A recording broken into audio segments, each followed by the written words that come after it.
know your Lord, and that's an even higher purpose. That is a high purpose for the human existence. That so in essence, that's all that is what this life is about. It is worshiping Allah to get to know Him on a deep level, to get to to express our love for Him, and to attain His pleasure. That is the ultimate existence for the human being. And how does a person walk in life by faith and not fear? Well, you have to understand that to live, you have to have faith. People usually uh, believe in something. Even atheists believe that there's nothing out there. So they live by that. They live by their faith in itself is contradictory because they believe in a faithless existence, which is kind of crazy. I know it sounds crazy, but that's the point. It's supposed to sound crazy, right? But the people of faith, the Muslims and other people, we do believe that there is life beyond this. We do believe that there is a grandeur existence beyond this temporal world, beyond our body, beyond our five senses. We believe that there is something beyond that, and you must have faith. You must believe that things will get better. You know, it takes sometimes it takes struggle and striving to really understand how blessed you are, and to understand how strong you really are. All those, whether you were looking for a job, you couldn't find one for a little minute, man, I'm getting bogged down. Then boss man calls you for an interview. You like, wow, I lasted through the storm. I made it. You're struggling in school. I'm tired of school.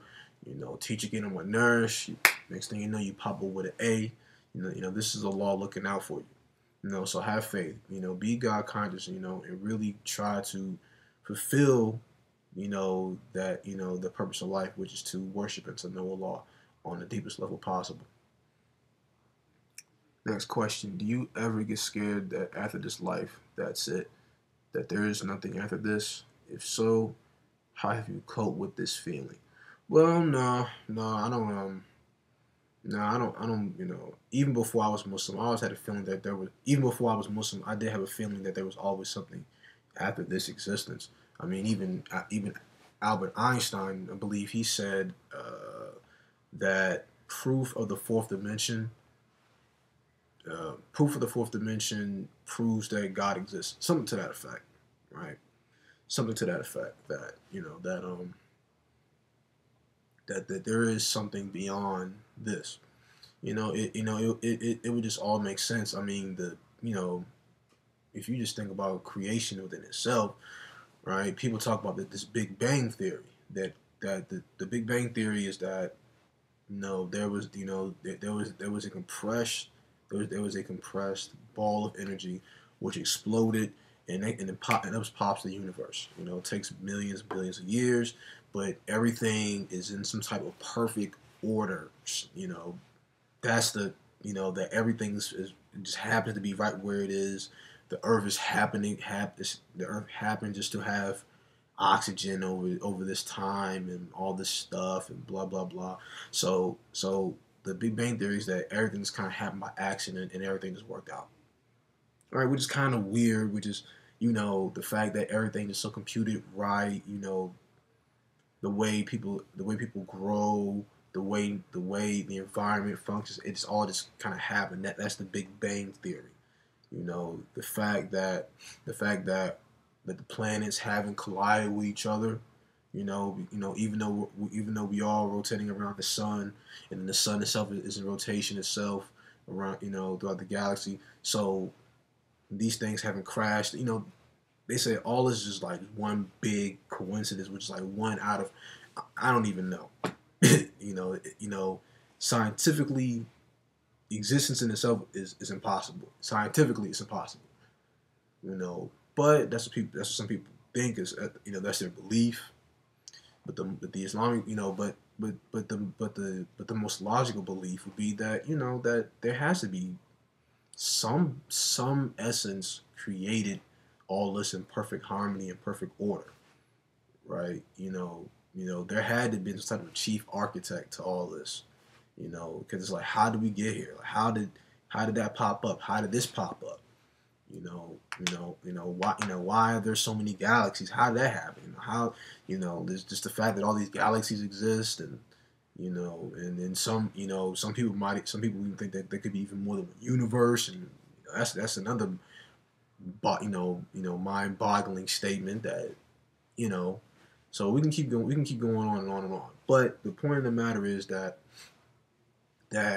through this, if you can comprehend the fact that somebody had to make all of this, then and the fact that it would just the fact that there is and that people are scared of the unknown. People are scared that there might not be anything on the other side. That once they die, their consciousness just ceases to exist. So in some sense, it's like, you think life is really just that empty? That that's it. That once you die, that literally your essence, you as an individual, is just gone. Meaning that there's nothing there's nothing else. That the human beings will just cease to exist. That it'll just stop. Which is a kind of a scary thing. I know there are some religions, there are a lot of Eastern religions, that talk about being being erased into annihilation when you die. Like, I don't want to get too deep into that, but that is kind of a that is kind of a big thing in a lot of other Eastern religions. That it would just stop after a while. Some say even after uh, reincarnation, eventually you'll get to a point where you just stop existing. I'm whatever, but not to disrespect, but it just seems kind of crazy that that a law would just create us and then we just stop. That there's nothing greater beyond this, and and if people don't believe so, I mean, well, just wait to find out. You could always just wait and see something else on the other side. I mean, you can go to you could, I mean, if you want to find, you can find it right now. Which I would not advise for anybody. Because you shouldn't play with something like that. But some people don't believe that there is something else on the other side. Some people don't believe that there is an afterlife.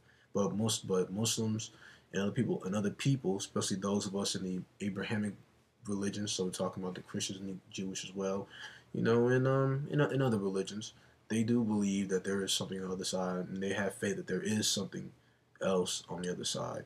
And inshallah, I pray that answers your question. I've always believed that there was something else on the other side.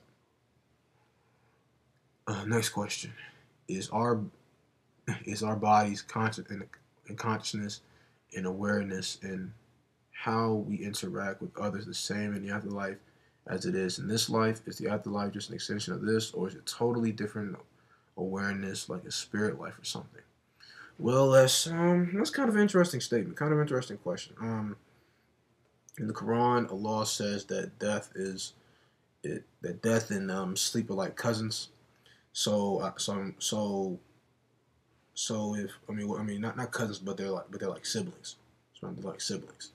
Yeah, Nas said that sleep is a cousin of death, but Allah says that they're actually like siblings. So when you die, you will be kind of like in a dream type state. That's the idea that I believe that Allah Most High is trying to portray. That the existence will be unique. It will be unique in Allah. He does mention that the afterlife will be a very, very unique experience, and and inshallah, we all make it to Jannah. That it'll be a much peaceful existence. It'll be, it won't be any strife. It won't be any discord. It won't be any anger. A place where every word out of somebody's mouth will be a peaceful expression of joy. This is this is